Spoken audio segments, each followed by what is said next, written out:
Brodes Media.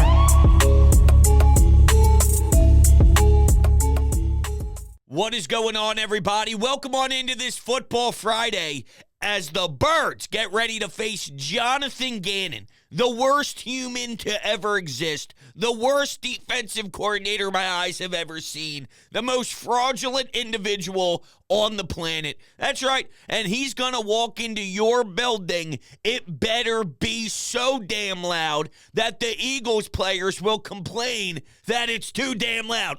Oh, what's that? They already did that? Landon Dickerson is saying that, well, I guess I have to learn sign language, and then the rest of the crew is saying, I need to hear my offense when I'm walking up to the line of scrimmage. It's too damn loud at the link. Oh, my God, I cannot believe we are now in the position of the team going after the fans for being too rowdy in their own stadium. Wow. Yeah, I think it's terrible. I think it's horrible. I think it's pathetic that we are in this position. Do not tell me the reason why this offense isn't clicking and they're not doing well and their wide receiver screens don't work and they're 50-50 balls downfield for the explosive plays. That's not because of the fans going rowdy when they're trying to make adjustments at the line. All right? I promise you that.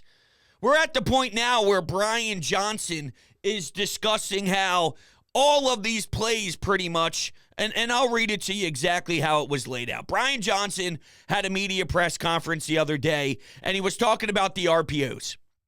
And he says, it was interesting.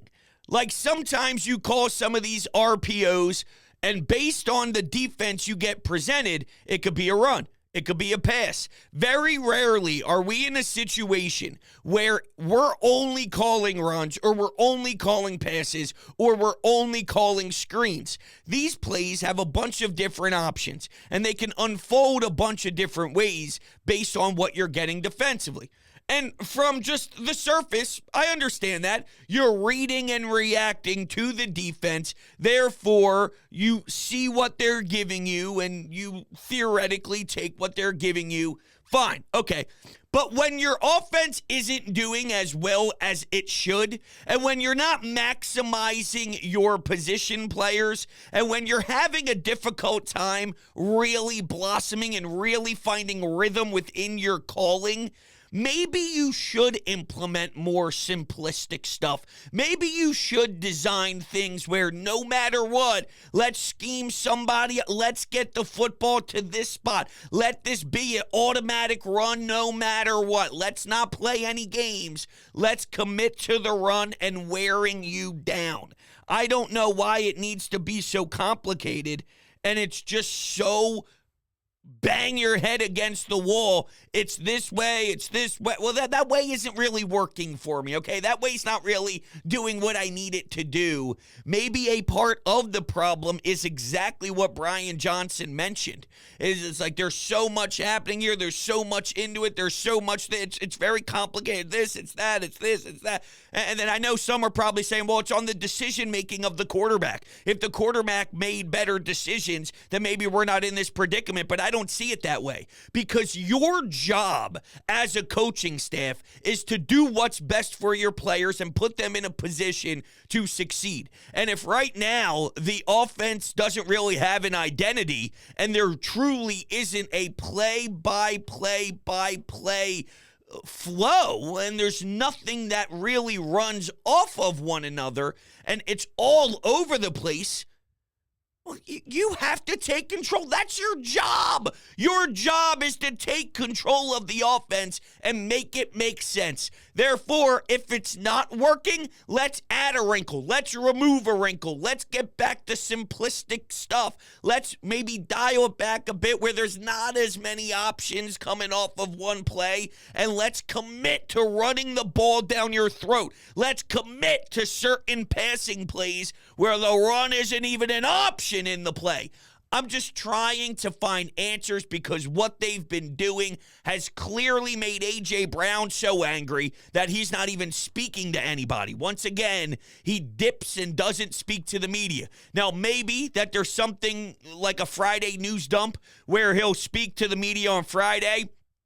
And I guess the Friday news dump theory only matters, though, if he was going to come out on fire and start ripping apart people. Because if he just plays the whole I was frustrated card and it's like I just didn't have anything nice to say because I was mad at maybe the way, some things went or whatever. I don't know. Like he can find a way to wiggle out of this. And if he was waiting to speak on Friday for a, quote, Friday news dump, the only way that would matter, because a Friday's news dump is all about making sure that the storylines fade into the weekend and no one really grabs onto it. Not that you can slide away from any of us here, okay? There's nothing you can do. Whether it's a Friday, Tuesday, Wednesday, Monday, a day that doesn't even exist on the calendar, we'll find it, we'll talk about it, especially when it's your best player who decides that he doesn't want to talk to anybody. Look at Devontae Smith, man. What a pro. What an absolute pro. He is standing in front of his locker and he's taking all the questions. He's answering everything. Someone called into WIP yesterday and told me and John Johnson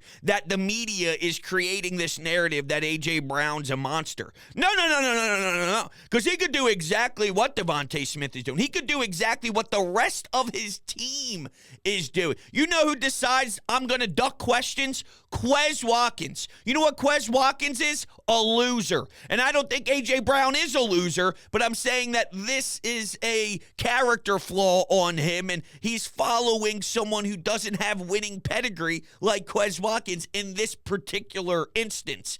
So man up, and I expect him to say something, but the more and more he holds this off, well, the more and more we got to dive into it and ask for more.